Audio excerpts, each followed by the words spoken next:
Hello, good evening, everyone. Warm welcome to Business Live. Tonight, in Business Live, President Akufo-Addo's statement on addressing the country's low revenue base described as incomprehensive. We'll hear from a tax expert who says the president failed to offer concrete measures to boosting domestic revenue. Other measures the government putting in place to address our low revenue base today. So there wasn't comprehensive statement around what government is going to do to address our low revenue base. Also, Private Enterprises Federation calls for imposition of license on imports to regulate and ensure importation of locally produced goods are reduced in the country. Import license is not, people look at it as a barrier, but import license to justify why we have to allow you to spend our valuable foreign asset to import that commodity or that product. Plus, price of petrol and diesel to go up further to 18 cedis and 20 cedis per litre by middle of November. We hear from the Institute of Energy Security. We are sure that fuel prices may go up because of international fuel prices increase and also the decline in value of our own local currency. We've got details of these and many more shortly. Please stay. Grateful for your company. I am Pius Kojobaka. A look at our stories now. Tax expert and partner at Deloitte Ghana, Yao Latte, has described as not comprehensive President Akufo-Addo's statement on addressing the country's low revenue base. Addressing the nation on Sunday evening, the president conceded to the country's ballooning debt stock, rising inflation and free fall of the local currency, and the depletion of macroeconomic variables. But speaking on the marketplace, Mr. Latte noted that the president failed to announce a comprehensive measure targeting at boosting revenue mobilization in the wake of global challenges, as well as measures targeting at addressing the country's ballooning debt. There is some expectations that people had going into this. One of them was whether or not the finance minister was going to stay. There was no statement on that at all.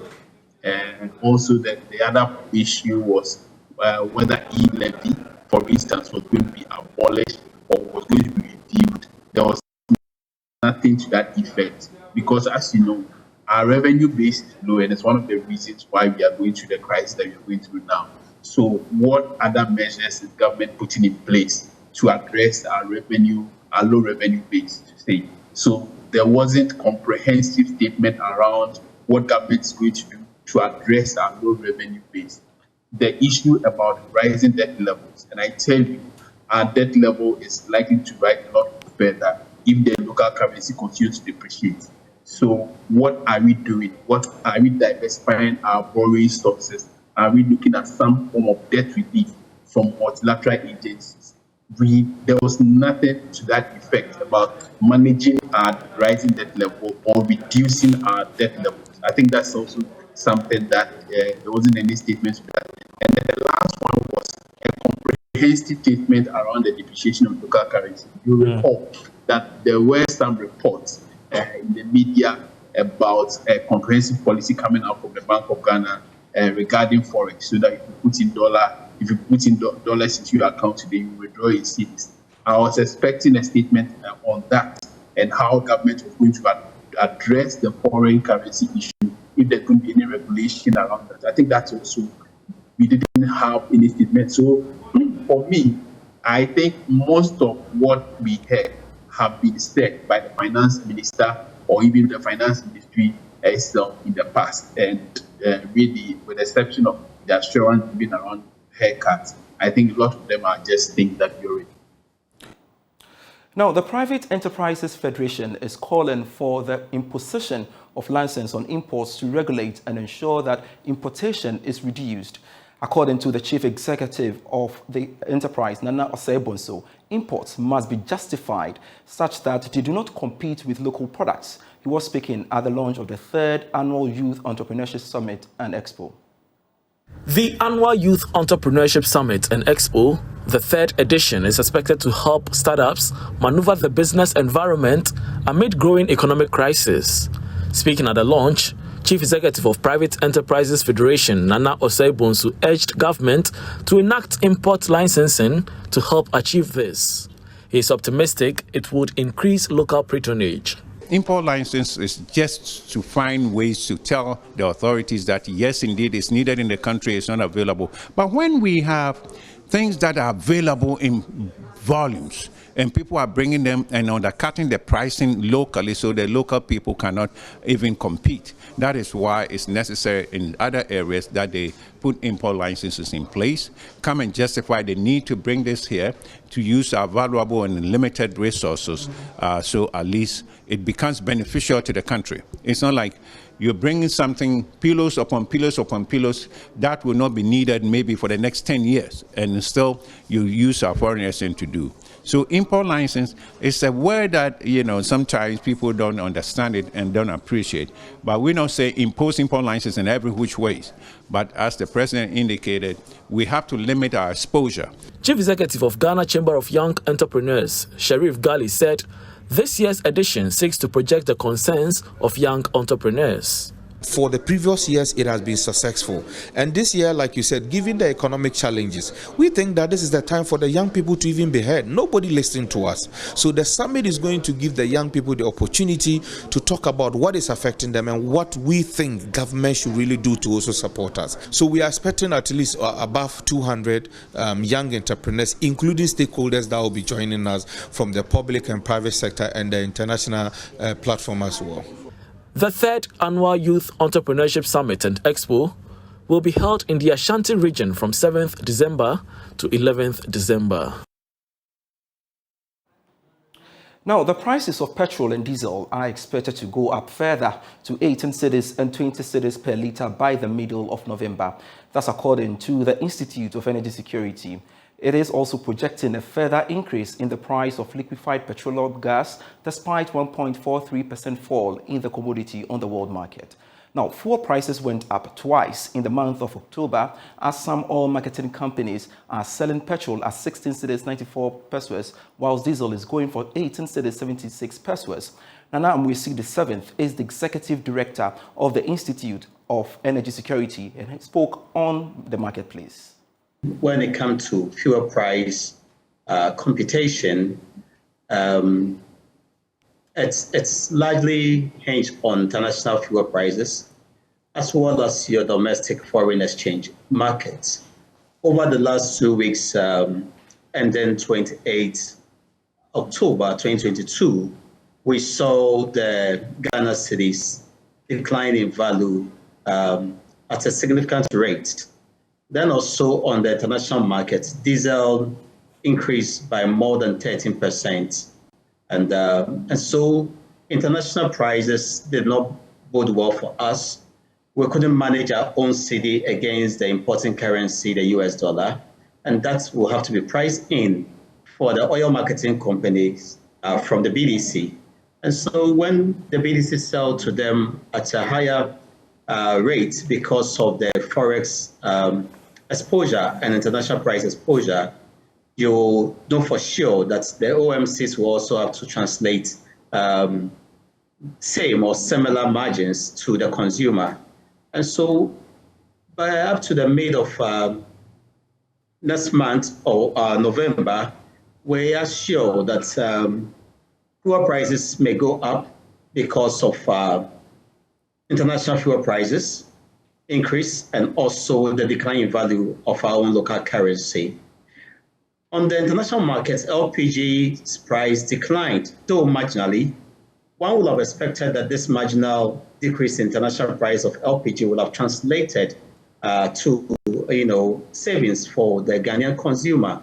But because of the significant decline in value of our own currency or the depreciation of the cedi, that savings for the consumer may not be realized. Now, President Akufo-Addo has assured that government is working with other agencies, including the Bank of Ghana, to ensure cheaper source of petroleum products for the market. The president said this during his address to the nation on measures being taken to stabilize the economy. We are joined via Zoom by the chief executive of the oil marketing firm Petrosol, Michael Buzumbil, for more. Grateful, Michael, you could join us on Zoom. Now, what do you make of this announcement by the president yesterday? Yes, good evening, and it's welcome news to us, because whatever measures that can be taken to ensure regular supply of petroleum products and some level of price stability, we are very happy to welcome that news. Now, so what will be the impact of the petroleum supply and pricing going forward? It's difficult to say, because with petroleum product pricing, several factors contribute to that, and given how volatile the sector is, it is very difficult to be specific in terms of what the outlook will be. Now, there have been concerns that the president did say that he will engage other players to ensure we get that source of petroleum products. Now, from where you said, have you sought to find out where the president is coming up with this? Oh, I think it's early days, in that the message was delivered yesterday. Some engagement, I believe, has started. And so as the regulator takes the lead in this conversation, things will unfold. All right, so let's talk about the outlook and what we should expect in terms of pricing from November 1. It is clear from the numbers that we are getting from the BDCs that it is not looking good for the next window, which starts tomorrow. And but we are all hoping and trusting that some of the interventions that have been spoken about will be worked upon, so that we see how that affects pricing as we enter the new year.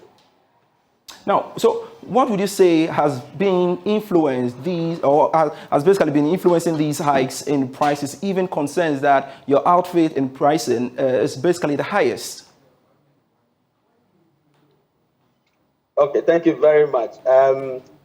One of the highest. We are not the highest on the market. There are other, OMCs pricing higher than Petrosol. But that is not the point. I think for us as a company, I think our focus has been, one, product availability.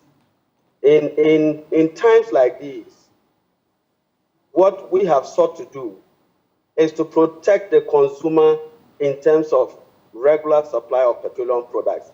Mind you, we have a retail network of about 120 stations across the country. About 70 of them, are in peri-urban communities. And our task is to make sure that all these communities have regular supply of petroleum products, notwithstanding the fact that working capital requirement has increased significantly. The next, for us as Petrosol, and I believe the regulator is listening, we do not compromise on quality.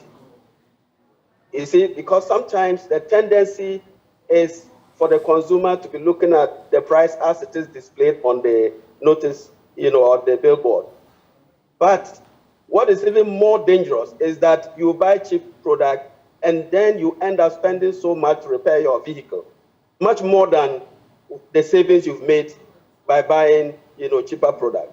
So as a brand, what we are committed to is delivering value to the consumer.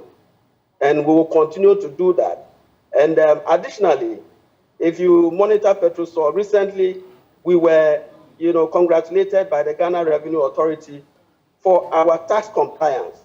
What it means is that if we do not want to shortchange, the states, so whatever prices we get, we make sure all the taxes that are supposed to be, collected by Petrosol, those taxes are computed and built in our pricing.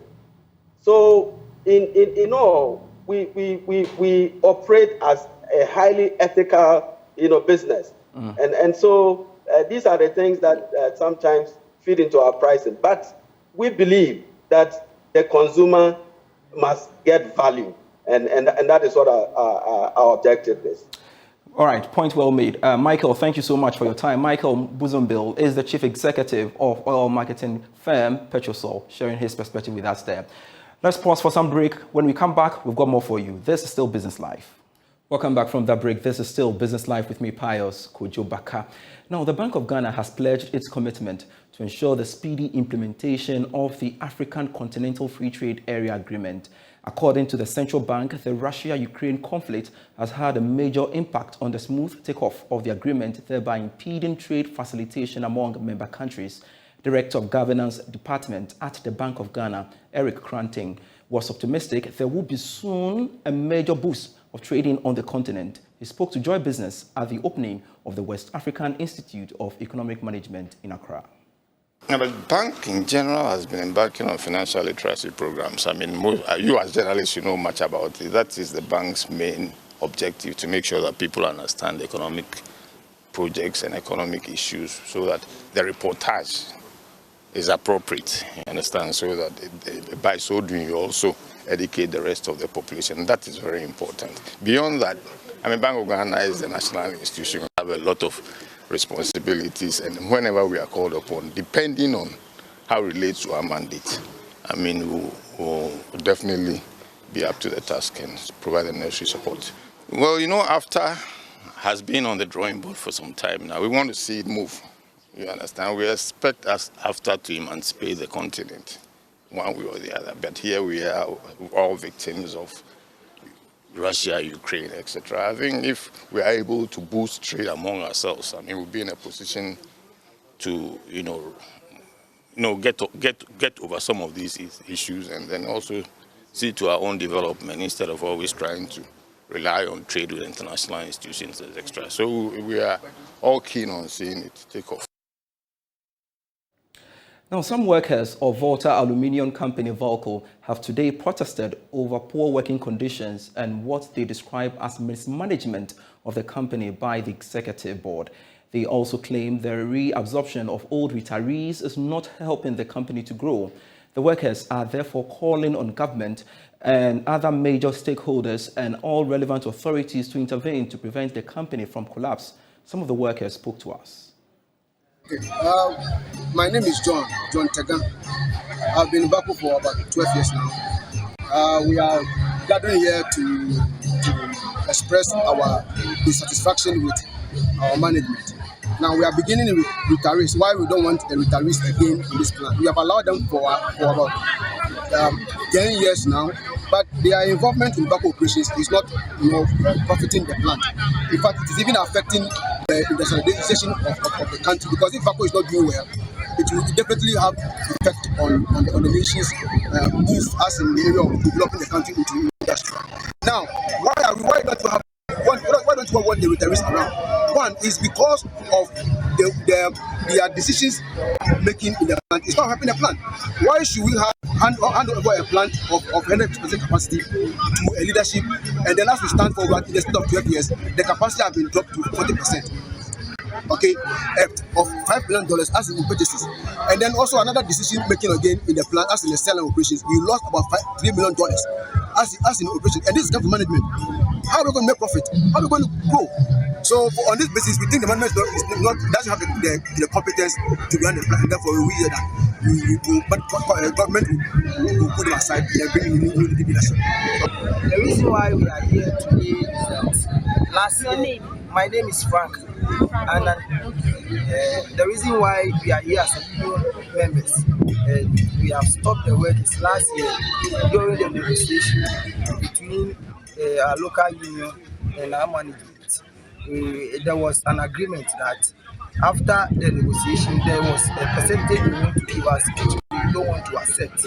But they put something across that we can look at it. So they said after the meeting, they will have a committee to look at our wage, which is a restoration. So meaning every quarterly or going, they will have a committee so that they can look at that, so that always they will be restoring us. But it hasn't been done. So this year, during our wage opening, we meet them and we tell them we want the restoration because our purchasing power has eroded, and because of the inflation, we cannot even do anything. So, calculating the percentage of the restoration from last year up to now is 67%. The retirees are not helping us. They are not helping us, and we are the future of this company. They have retired, and they are done with us. You're still watching Business Live with me, Pius Kojo Baka. Now, there is an urgent call for the government and its development partners to actively engage permaculturists and civil society actors in developing permaculture policy frameworks to protect the environment. Permaculture development, according to scientists and experts in integrated development management, will go a long way towards mitigating the devastating effects of climate change, eradicating poverty, and empowering practitioners to increase productivity and economic growth, according to Dr. John Akparep, senior lecturer at the USD Dombo University of Business and Integrated Development Studies and board chairman of the Ghana Permaculture Institute. It is critical that stakeholders pay special attention to the environment. The first phase of the project, which completed in 2018, empowered and trained over 4,000 farmers in permaculture and eco-village techniques. Ghana Permaculture Institute. The second phase of the project is expected to benefit an estimated 2,250 smallholder farmers, particularly youth and women in agric. Between now and the next 3.5 years, we should have been able to directly assist at least 2,250 individuals. And basically what we'll be doing, and we've started already, is about equipping them with the skills that are required to be able to engage in some of these activities that will help them generate income for themselves. And in some situations, we are preparing to provide, for example, seeds and seedlings for the moringa, especially for anyone who perhaps would have been here on Monday, Tuesday, Wednesday, the past 3 days. You would have noticed that we have had series of training sessions for these youth, many of whom are women. And we hope to be doing more, not only in the Techiman area. Strengthening the permaculture system has the potential to significantly improve the socio-economic livelihoods of many rural poor Ghanaians and assist farmers in producing more food with fewer resources. So between now and the next 3.5 years, we're going to be training the youth, particularly women, in handiworks like production of moringa soaps, moringa oil, production of honey, keeping of bees rather, and then any other thing that can help them to be in business, such that we'll be able to reduce poverty amongst them and to get them out of the streets and the complaints of there's nothing to do.